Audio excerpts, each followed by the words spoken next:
अस्सलाम वालेकुम दोस्तों। उम्मीद है कि आप सब खैरियत से होंगे। अल्लाह पाक आपको खुश रखे, आबाद रखे, शाद रखे। आज हमारे दोस्त आए हैं फैसलाबाद से, तो आज हम उनके लिए तैयारियां करेंगे क्योंकि उनका खाने का प्रोग्राम हमने किया है। तो आज हम जाएंगे, देखेंगे कि क्या क्या उनके लिए कर सकते हैं। सबसे पहले तो ये हमने मछली उनके लिए ली है जो हम अभी तैयार कराएंगे। तो आप हमारे साथ जुड़े रहें, देखें कि ये मछली कैसे तैयार होती है और तैयार होने के बाद कैसे इसको खाया जाता है। तो हमारे साथ जुड़े रहें। सबसे पहले हमने प्याज काटना शुरू कर दिए क्योंकि इस मछली बनाने के लिए हमें सबसे ज़्यादा प्याज की ज़रूरत पड़नी थी। उसके बाद ये हमारी मछली है जिससे हमने धो के साफ़ करना था, तो हम चले गए धोने के लिए। इस मछली को अच्छी तरह से हमने साफ़ किया। मछली को साफ़ करने के बाद हमने प्याज को चूल्हे पर चढ़ा दिया। प्याज को अच्छी तरह भून लिया। जब प्याज अच्छी तरह से लाल हो गए तो उसमें हमने थोड़ा थोड़ा मसाला डाल दिया। सबसे पहले हमने इसमें मिर्ची डाली। मिर्ची डालने के बाद हमने इसमें थोड़ी थोड़ी हल्दी डाल दी। हल्दी डालने के बाद हमने इसे थोड़ा मिक्स किया। मसाला मिक्स करने के बाद हमने इसमें टमाटर डाल दिए। टमाटर डालने के बाद फिर हम इसे थोड़ा थोड़ा मिक्स करने लगे। जब ये अच्छी तरह से मिक्स हो गया तो हमने इसमें थोड़ा सा जायके के मुताबिक नमक डाल दिया। नमक डालने के बाद थोड़ा इसे और भून लिया। भूनने के बाद हमने इसमें थोड़ा सा पानी डाल दिया। जब तक खाना तैयार हो तब तक मैं जा रहा हूँ सदाम भाई के पास, क्योंकि सदाम भाई को वहाँ से देना है, फिर जाना है मेहमानों के पास। मेहमानों के पास जाएंगे, तब तक वहाँ बैठेंगे जब तक खाना तैयार हो। जब खाना तैयार हो जाएगा उसके बाद वो खाना लेकर मेहमानों के पास जाएंगे और साथ बैठकर वहाँ पर खाएंगे। तब तक हमारे साथ जुड़े रहें। मैंने सदाम भाई को पकड़ा। सदाम भाई को पकड़ने के बाद हम निकल गए शहर की तरफ। जब हम शहर पहुँचे तो मुझे याद आ गया कि भाई मुझे एटीएम भी जाना है, क्योंकि मेरे जेब में पैसे नहीं हैं, मेहमान भी आए हुए थे। फिर मैं चला गया एटीएम पर। एटीएम पर जब मैं गया तो मैंने देखा कि एक बंदा पहले ही वहाँ से माल निकाल रहा था। तो मैं थोड़ा इंतज़ार करने लगा। इंतज़ार के अलावा और कुछ नहीं कर सकता था जब तक वो वहाँ से बाहर निकले। पैसे निकालने के बाद सद्दाम भाई के पास में वापस आ गया। सद्दाम भाई का बेटा उसके साथ था, क्योंकि सद्दाम भाई को अपने बेटे को चप्पल लेके देनी थी। यहाँ पर बहुत अच्छे अच्छे फ्रूट मिलते हैं। ये सेवन का चौक है। चौक पे यहाँ पर हम खड़े थे। सद्दाम भाई ने बच्चे को चप्पल लेके दी। उसके बाद हम चले गए होटल की तरफ, क्योंकि हमें चाय पीनी थी।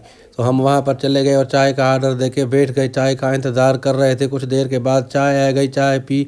उसके बाद हमारे मेहमान भी आ गए। ये शाहजी है, अब्बास भाई और कमर शाह, और ये मेरी पूरी संगत जो पंजाब से आई हुई थी। और इन्हीं के इंतज़ार में हम खड़े थे और इन्हीं के लिए खाना तैयार हो रहा था। तो हम इनसे मिलने के बाद इनसे बातें कर रहे थे। थोड़ी देर बातें करने के बाद हम यहाँ से चले गए, क्योंकि इन्हें दरबार में जाना था ज़ियारत करने के लिए और हमें जाना था नमाज़ पढ़ने के लिए। तो इनसे थोड़ी बातें करने के बाद ये चले गए दरबार में और हम चले गए नमाज़ पढ़ने की तरफ। जब हम जा रहे थे तो ये सदाम भाई और मैं हम जा रहे थे नमाज़ पढ़ने के लिए। हम बातें करते हुए आगे बढ़ रहे थे। हम देख रहे थे कि नमाज का टाइम हो रहा था। जब हम मस्जिद पे पहुँचे तो अल्लामा साहब अज़ान दे रहे थे।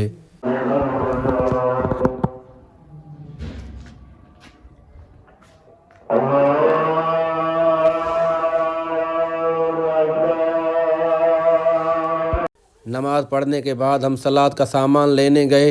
तो मैं खीरा काट रहा था और मेरा भाई जो मेरे साथ बैठा था वो पंजाब से आया हुआ था, वो रायता बना रहे थे। मैं दही भी वहाँ से लेके आया हुआ था। तो मैंने खीरा काटा और भाई ने बहुत ही खूबसूरत और अच्छा जायकेदार रायता बनाया। रायता और सलाद बनाने के बाद हम बस खाने का इंतज़ार कर रहे थे। कुछ ही देर में घर वालों की कॉल आ गई थी कि भाई खाना तैयार है। तो मैंने लड़कों को बोला कि भाई खाना लेके आओ।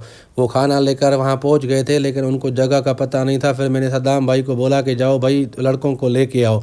सद्दाम भाई लड़कों को लेके आए। सारा खाना हमारे सामने पड़ा था, लेकिन सिर्फ एक गलती हो गई थी, जो सरसों का साग था वो वहाँ पर भूल आए थे। फिर मैंने घर फ़ोन की, मेरे बाबा वहाँ से सरसों का साग लेके आए। ये सारी संगत खाने का इंतज़ार कर रही थी, लेकिन मसला ये था कि सरसों का साग पीछे रह गया था। तो हम थोड़ा उसका इंतज़ार करने लगे। थोड़ी सी देर इंतज़ार करने के बाद आखिरकार वो सरसों का साग भी हमारे पास पहुँच गया।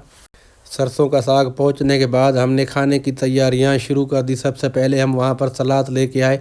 सलाद के बाद हम रायता लेकर आए। दस्तरखान हमने बिछाया। उसके बाद हमने खाना लगाना शुरू कर दिया।